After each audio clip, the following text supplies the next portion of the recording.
नमस्कार, मी श्रोती राहुल TV9 मराठीच्या बुलेटिनमध्ये आपलं स्वागत करते आणि TV9 मराठीच्या सगळ्या प्रेक्षकांना आजच्या आषाढी एकादशीच्या अनेक अनेक शुभेच्छा। तर जे दिलंय ते उत्तम आहे, चित्त नेहमी समाधानी असू द्यावं। दिल्लीत जाण्याच्या चर्चांवर मुख्यमंत्री फडणवीसांनी TV9 मराठीला एक्सक्लुझिव्ह अशी प्रतिक्रिया दिली। जे दिलंय त्यात समाधानी असं मुख्यमंत्री फडणवीसांनी म्हटलंय। नरेंद्र मोदी हे सर्वाधिक काळ पंतप्रधान पदावरती राहिलेले पहिले व्यक्ती ठरलेले आहेत आणि तुम्ही सुद्धा सर्वाधिक काळ मुख्यमंत्री पदावरती राहिलेले एकमेव व्यक्ती ठरलेले आहात। हा पांडुरंगाचा आशीर्वाद आहे। निश्चित पांडुरंगाचा आशीर्वाद आहे, पण मी अजून सर्वाधिक काळ राहिलेलो नाही।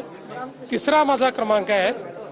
पांडुरंगाची इच्छा असेल तोपर्यंत आपल्याला काम करायचं आहे आणि मला असं वाटतं की किती काळ आपण राहिलो हे महत्त्वाचं नाही, आपण नेमकं त्या काळाचा उपयोग काय केला हे महत्त्वाचं आहे।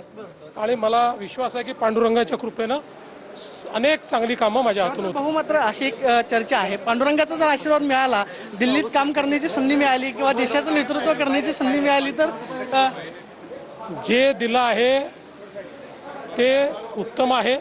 आपल्याला माहिती आहे की आपण असं म्हणतो, चित्त नेहमी समाधानी असू द्यावं। तुका म्हणे उगे राहावे, जे जे होईल ते ते पाहावे, चित्त असू द्यावे समाधानी, तसं समाधानी आहे मी।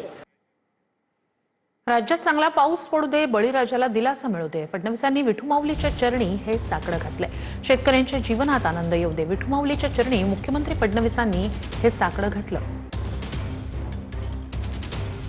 सरकारसाठी काही मागण्याची आवश्यकता नाही।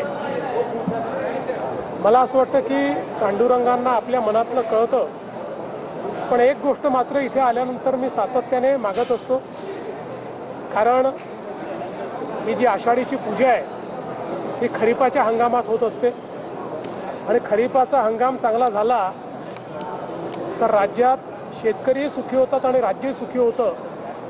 आणि म्हणून मी सातत्याने हीच मागणी पांडुरंगांना करतो की राज्यामध्ये चांगला पाऊस व्हावा आणि शेतकऱ्यांना दिलासा मिळावा, शेती चांगली पिकावी आणि शेतकऱ्यांच्या जीवनामध्ये त्या ठिकाणी आनंद यावा अशी मागणी असते। तर पंढरपूरमध्ये आषाढी एकादशीचा उत्साह पाहायला मिळतोय। मुख्यमंत्री फडणवीसांच्या हस्ते श्री विठ्ठल रुक्मिणीची शासकीय महापूजा पार पडली। यंदा मुख्यमंत्र्यांसोबत महापूजेचा मान धाराशिवच्या बाबासाहेब माने आणि प्रभावती माने या दाम्पत्याला मिळालाय। कळंब तालुक्यातील गौरगाव इथलं हे दाम्पत्य माने यंदा मानाचे वारकरी ठरले। आषाढी एकादशी निमित्तानं विठुरायाच्या दर्शनासाठी पंढरपूरमध्ये भाविकांची अभूतपूर्व आणि रेकॉर्ड ब्रेक गर्दी पाहायला मिळते। ज्ञानोबा तुकाराम आणि विठ्ठल विठ्ठलच्या जयघोषानं अवघी पंढरी नगरी दुमदुमून गेली आहे।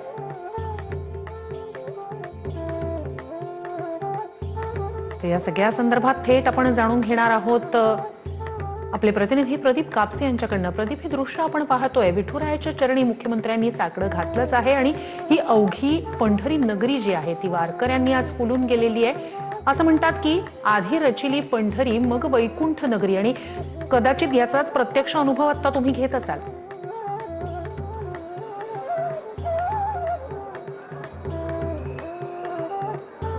अगदी बरोबर आहे। तर संपूर्ण पंढरी नगरीमध्ये वैष्णवांची मांदियाळी पाहायला मिळते। आळंदी देहूपासून चालत आलेला हा वारकरी अखेर पंढरपूरमध्ये पोहोचलेला आहे। आपण पाहतोय की सगळी वारकऱ्यांची गर्दी आपल्याला चंद्रभागेच्या वाळवंटापासून ते थेट नामदेव पायरीपासून नगर प्रदक्षिणा करताना हे सगळे वारकरी आपल्याला पाहायला मिळतात। आपण लांबपर्यंत नजर टाकली तर हे सगळे लाखो वारकरी जे आहेत भक्ती रसामध्ये चिंबन होऊन गेलेले आहेत। विठू नामाचा गजर करत हे सगळे वारकरी आता म्हणतायत, आता कोते धावे म्हणत तुझे चरण देखलिया। पांडुरंगाचं चरण पाहण्यासाठी, पांडुरंगाचं चरण स्पर्श करण्यासाठी, पांडुरंगाचं रूप पाहण्यासाठी शेकडो मैल प्रवास करत हे सगळे वारकरी पंढरपूरमध्ये दाखल होत असताना आपण पाहतोय की पहाटेपासूनच चंद्रभागेचं पवित्र तर ही दृश्य आपण पाहिली आहेत।